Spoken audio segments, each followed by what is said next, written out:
জয় শ্রীকৃষ্ণ। আজকে রাস সম্বন্ধে যেটা বলতে আছে, যে রাসটা আমরা দেখতে পাচ্ছি, এই রাসটা একমাত্র দেখতে পাচ্ছি দেবাদিদেব মহাদেবের জন্য, নাহলে কখনো আমরা রাস কোনোদিনও দেখতে পারতাম না। দেবাদিদেব মহাদেবের জন্য আমরা সমস্ত রাস দেখতে পাই, কিন্তু রাস আমাদের শান্তিপুরে হয়, সেটা ভাঙা রাস, আমরা পূর্ণ রাস দেখতে পারি না।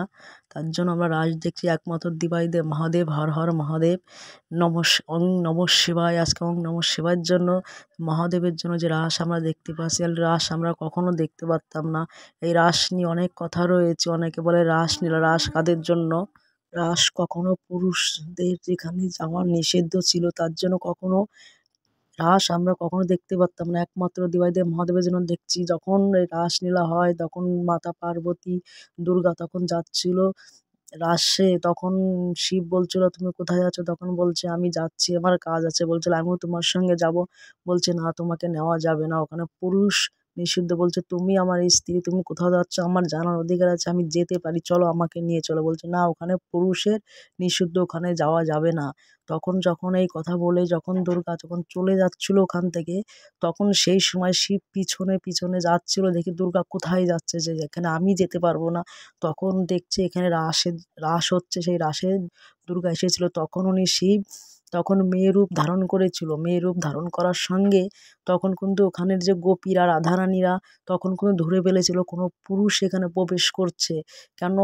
গোবিন্দের গায়ে সবসময় চন্দনের গন্ধ থাকে, কখনো পুরুষের গায়ের গন্ধ থাকে না। গোবিন্দ পরম পরম ভগবান, যে শ্রীকৃষ্ণ পরমেশ্বর ভগবান, সে সবাই জানে। আর সবাই জানে, এই জন্য ওখানে ধরিয়েছিল। তখন শ্রীকৃষ্ণ অভিশাপ দিয়েছিল যে তুমি এই রাস দেখতে পারবে না, শান্তিপুরে যে রাস হবে ভাঙা রাস, সেটাই তুমি দেখতে পারবে। কিন্তু শ্রীকৃষ্ণকে আর একজনও সেরকম চ্যালেঞ্জ করেছিল, কামদেব। তখন শ্রীকৃষ্ণকে বলেছিল যে তুমি যখন রাসলীলা করবে, তখন সেখানে আমি প্রবেশ করব। কেন? আমি, আমার কাছ থেকে কেউ কখনো আর সুন্দর রেহাই পায়নি প্রভু, কখনো পায়নি। দেবাদিদেব মহাদেব, যে দেবাদিদেব মহাদেব, সেও আমার কাছ থেকে আমার কামের কাছে বশ হয়েছে। পিতামহ ব্রহ্মা, সেও আমার কামের কাছে বশ হয়েছে। তখন বলেছিল শ্রীকৃষ্ণ আমি যখন রাসলীলা করব, তখন তুমি সেখানে যেও, তখন তুমি সেখানে যেও। কিন্তু কামদেব জানতো না যে শ্রীকৃষ্ণ পরমেশ্বর ভগবান, সে ভগবানেরও ভগবান, সেটা কিন্তু কামদেব ভুলে গিয়েছিল। তখন উনি যখন রাসলীলা করে, তখন শ্রীকৃষ্ণ যখন রাসলীলা করে, তখন কামদেব ওখানে গিয়েছিল।